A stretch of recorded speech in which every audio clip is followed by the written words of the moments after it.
नमस्कार मित्रांनो, अजून हा माझा एक नवीन व्हिडिओ.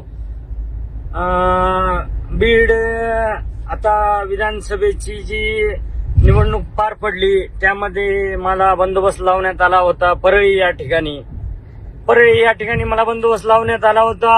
आणि त्या दिवशी रात्री होती ज्या ठिकाणी पेट्या येणार होत्या त्या ठिकाणी मग मला अचानक बदललं मित्रांनो रात्रीतून. कारण त्यांना समजलं की हे जे आहेत कासले साहेब ते ट्रॅफिकला होते आणि हे वाल्मिक कराड आणि धनंजय मुंडेच्या यांनी काही गाड्या पकडून कारवाई तर करूच दिली नाही आमच्या पीआयने, पण गाड्या पकडत होतो मी आणि त्यांना अडवत होतो. तर त्यांच्या लक्षात आलं की हाच तो कासले, याला या ठिकाणी ठेवलं नाही पाहिजे. ज्या ठिकाणी पेट्या येणार होते त्या ठिकाणाहून मला मित्रांनो बदललं आणि मला सांगितलं की तुम्हाला ड्युटी नाहीये. मी म्हणलं का सर, बंदोबस्त तर फार कमी आहे, लोक तर आपण गुजरात इकडून तिकडून बोलवलेत.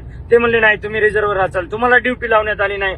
मी सगळ्यांना विचारपूस केली का नाही मला ड्युटी लावली. मला वेगळं वाटायला लागलं, सगळ्यांमध्ये सगळेजण ड्युटी करायला लागले, मला वेगळं. मग दुपारचे 12 वाजले मित्रांनो. आणि मग 12 वाजताना एक माझे मित्र आले आणि त्यांनी मला गाडीत म्हणले चला आपण जाऊ जेवायला वगैरे. त्याच्या आधी एक गोष्ट घडली मित्रांनो.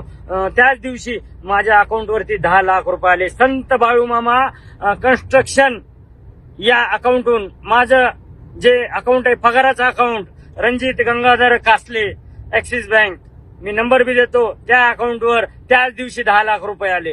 का आले 10 लाख रुपये याचा शोध लावायचा. माननीय मुख्यमंत्री देवेंद्र फडणवीस यांनी का आले 10 लाख रुपये माझे त्याच दिवशी. आणि मला एवढा बंदोबस्त कमी असताना का ड्युटी नाही लावली. आणि त्या दिवशीचं मला लोकेशन, यांनी माझं लोकेशन काढायचं, मला करमाळापर्यंत यांनी घेऊन गेले, मला बार्शीपर्यंत. त्या ठिकाणी मी या 4 लोकांच्या पाया पडलो की मला सोडून द्या. त्यावेळेस मग माझ्या जवळच्या एका मित्राला फोन केला आणि मी त्या ठिकाणी म्हणलं अरे बाबा मला वाचव. आणि मग तो त्याच्या घरी घेऊन गेला. आणि ह्याचा पण शोध लागला पाहिजे मित्रांनो. ही बीड जिल्हा नुसता दहशत करणारा जिल्हा आहे मित्रांनो. चला अजून